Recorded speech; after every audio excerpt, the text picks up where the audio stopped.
like the Apostle Paul, you know, when he came and said, I give you to Christ, for he's the only one that can have enough power to bring holiness forth in you, according to, I think it's 2 Corinthians 11 verse 3, where he basically said the following: I see you, church in Corinth, or not just the church, I see the Corinthians as the people that the Lord want to marry and be one with, where you can be compelled with the love of God, where you can love your husband, forgive your children, love your wife, where you can experience what God has come to give us. What Paul did was and this was the power of this whole thing. It has got access to your life through belief. Now, Jesus did everything for you. And that which he did is in the Spirit. What I mean by that is, the Bible says Jesus became a life-giving Spirit.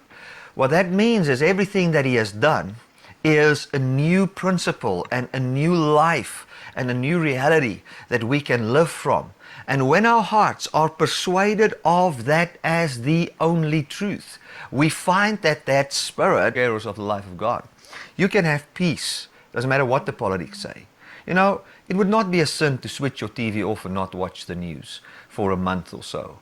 You will just feel peace. That's what will happen to you. You will not die. You know, you can have peace without the political thing in the world and having your mind wrapped around it all the time. You can have peace without thinking of who preached you can have peace without all the time worrying about your finances. You can have peace in all those things, and that is what Christ has come to give you.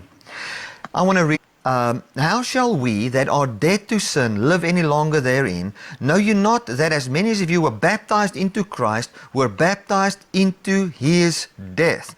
Therefore we are buried with him by baptism into death, that just like Christ was raised from the dead by the glory of the Father, even so we shall also by the glory of the Father, being raised by the glory of the Father, walk in newness of life.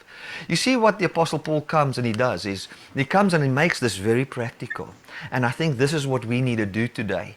We need to come and just take a minute or two and just meditate upon, you know, I have died with him.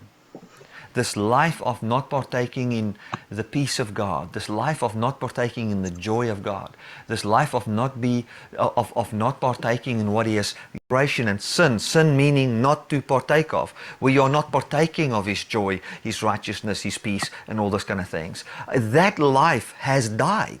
It has really died.